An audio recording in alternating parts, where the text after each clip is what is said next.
So today, we're talking about 3 ways to show up confidently this week. I'm going to share with you 3 things that you can implement this week in order to be more confident.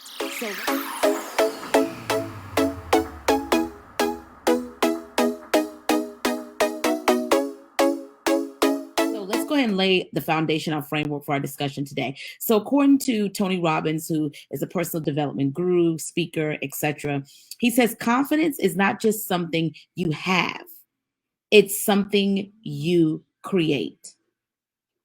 Confidence is not something that you have, it's something that you create. It's the feeling that you can accomplish anything that comes your way. It's really a state of mind. This is why I tell people all the time that yes, visibility is power, it is, but visibility starts as an inside job. And if you are struggling with your confidence or you're lacking confidence, even just to hit the go live button, I believe the 3 things that I'm going to share with you is going to help you do exactly what he said.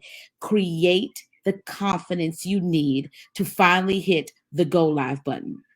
Create the confidence you need to finally send that email. Create the confidence that you need. You ready for this? To finally put yourself out there as a speaker and author. You know how many people, let me just insert this. You know how many people have books and people don't even know that they're an author? You went through 6 months, a year, 2 weeks, however long it took you to write your book. And some people don't even know that you're an author. You haven't put it out there to people. You haven't let them know that, hey, I wrote this book, all of the things. And I believe it's because of the confidence issue. So let's address it, okay? We're creating our confidence, as Tony Robbins said. So number one way to start to have more confidence this week, number 1, shift your focus. I believe that a lot of who we are and how we show up starts in the mind. As a man thinketh, so he is, so he becomes. So we have to shift our focus because where your focus goes, that's where the energy flows. So how do you shift your focus when it comes to being confident? Shift your focus to stop focusing on, I'm nervous. Stop focusing on, what if nobody likes it? What if no one shows up when I do this video? What if no one buys my book? What if I send this pitch to be on this podcast or to speak at this event and I get a no?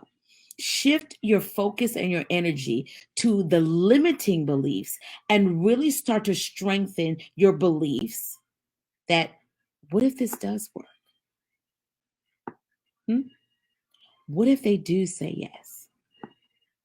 What if people do show up to watch this live video? What if that's what happens? So we have to shift our focus and we have to allow ourselves to be anxious, right? Allow ourselves to be anxious, but we have to force ourselves to push beyond our comfort zone. I was just doing a video on IG, Instagram, and I was telling everyone that nothing grows in comfort. If you're looking for your confidence to be birthed in comfortability, it's not going to happen, friends. It's not.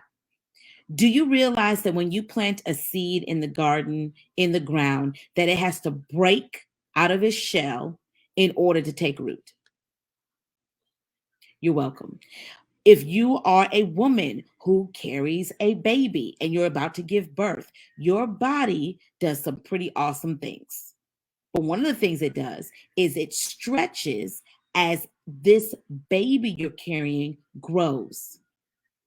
It's uncomfortable for you, but it's necessary. Could it be that you're looking for all things to be comfortable, to be perfect? And really, what you should be doing is doing it when it is uncomfortable, because that is the prime environment for something to grow. It's the prime environment for something to be birthed. It's the prime environment for you to really build confidence. You guys, I wish I can tell you showing up on camera felt comfortable doing. It did not.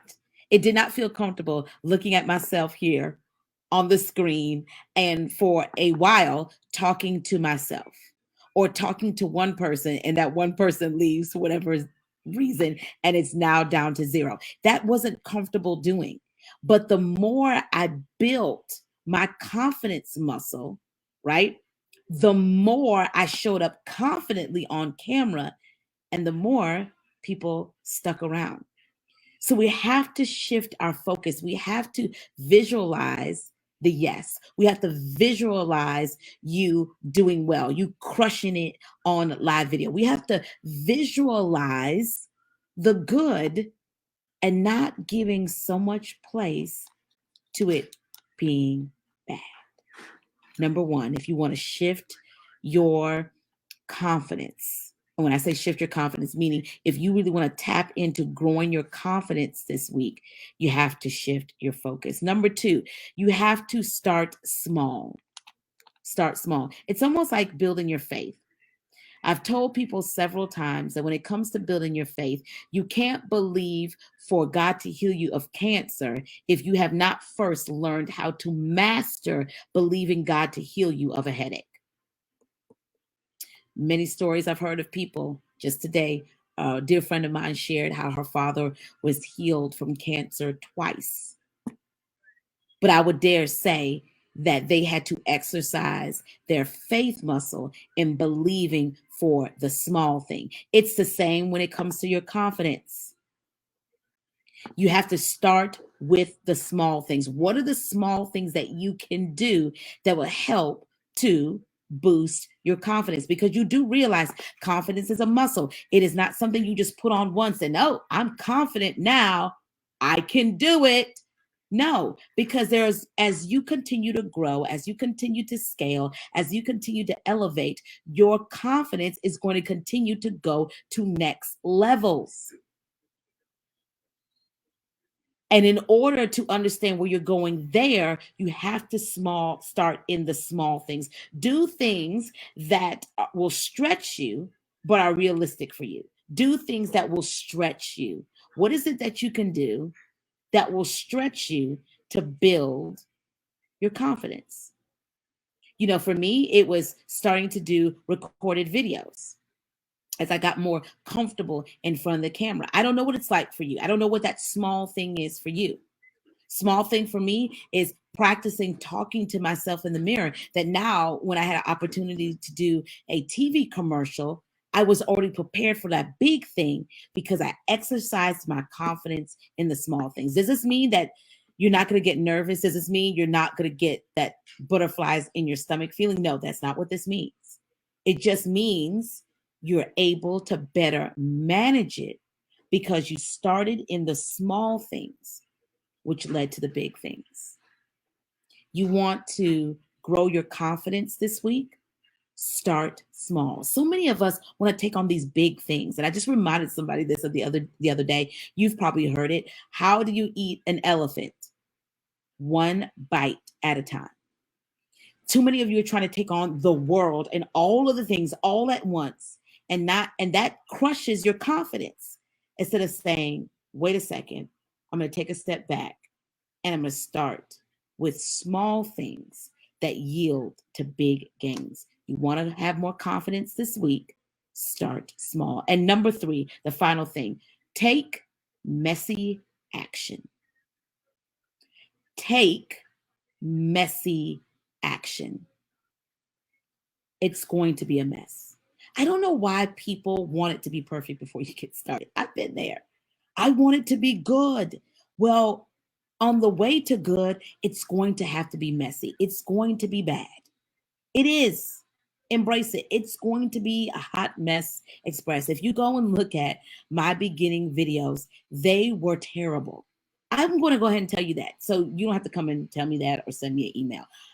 I'm going to tell you they were terrible, but it has to start messy before it can get better.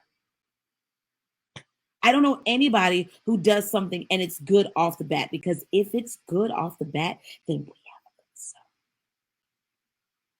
But it's a growth process.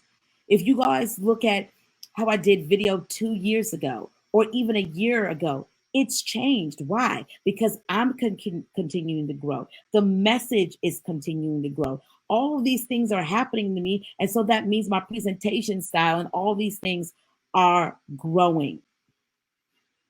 You want more confidence this week? Embrace the messy.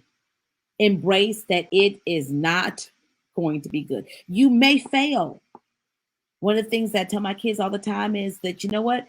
We win or we learn. If you don't fail, I'll use that word for this context. If you don't fail, how will you learn? If it's not a mess, if it's not bad, how can it ever get better? So we really have to understand that I have to take messy action. I have to embrace that when I start doing this, it's going to be messy. I remember I was talking to a couple of clients and they were like, you know, Rashonda, we just want to do it like you when it comes to video. And I said, well, you can, but I'm teaching you how to do it like you, because you can't do it like me, right? That's why I'm the coach. But the other reason why you can't do it like me is because there are certain skill sets and there's some things that God has taught me and God has downloaded in my personality and how I show up, that's a disservice to you because you need to do it like you. So I had to learn how to take a messy action in order to develop who I am right now. Here's a quote. I want you guys to hear this from a leadership coach who said, for a lot of us, we usually are taught that self-confidence comes from achievements. However, this means that when we achieve, we feel great about our abilities. But when we fail, our self-confidence takes a hit. I truly believe that self-confidence comes from our own thoughts about our abilities rather than external achievements. Your own abilities. That means it was a mess, but now I'm going to go back and rewind the tape, take a look at the video, and see what I didn't do so well, and then go improve it. I sent that pitch. It did not land like I wanted it to. I'm going to ask the person what I could have done better. I'm going to take that messy action, and then I'm going to do it better next time. One of the things that I like to say is that I am going to get 10% better every single day. And by the end of the month, I will be 300% better. Why? Because I'm going to take messy action. I'm not looking for it to be perfect. I want it to be progressive. I'm looking for progress every single time, but I'm going to take messy action. It's going to be a mess, but the more I do it, the more I'm able to clean it up. It's going to be bad, but the more I do it poorly or badly, the more I have opportunity to grow for it to get better. So let's review. If you want more confidence this week, you want to be confident in your life and business, one of the things you want to do is, number one, shift your focus. Number two, start small. And number three, take messy action. Ladies and gentlemen, these are the three things that I have done in order to show up confidently on camera, to be able to be on stages, live stream hosting in Vegas, and all the things that you see me doing is because I've embraced these three things. And I hope that this supports you as well. I'd love to know what you think. If you have any questions, make sure to post those below as well. I'll check those out. But I would love to know what you think about this thought of taking messy action, starting small, and shifting your focus. It's possible to be more confident on camera. It is. But we have to implement these things. And if you look at these things, all of them go back to this thought of mindset. I believe a lot of confidence is around mindset, our mind. And so there are some things that we have to do with our mindset so we can set ourselves up to have a confident week, both in our life and our business. Thank you so much for watching. I'm Rashonda Pratt, known in the digital streets as The Ro Show Live, video visibility coach, helping you to be seen, heard, and paid to create the impact, influence, and income with your visibility because your visibility is power and you deserve it. Talk to you soon, and thanks so much for watching. Stay connected.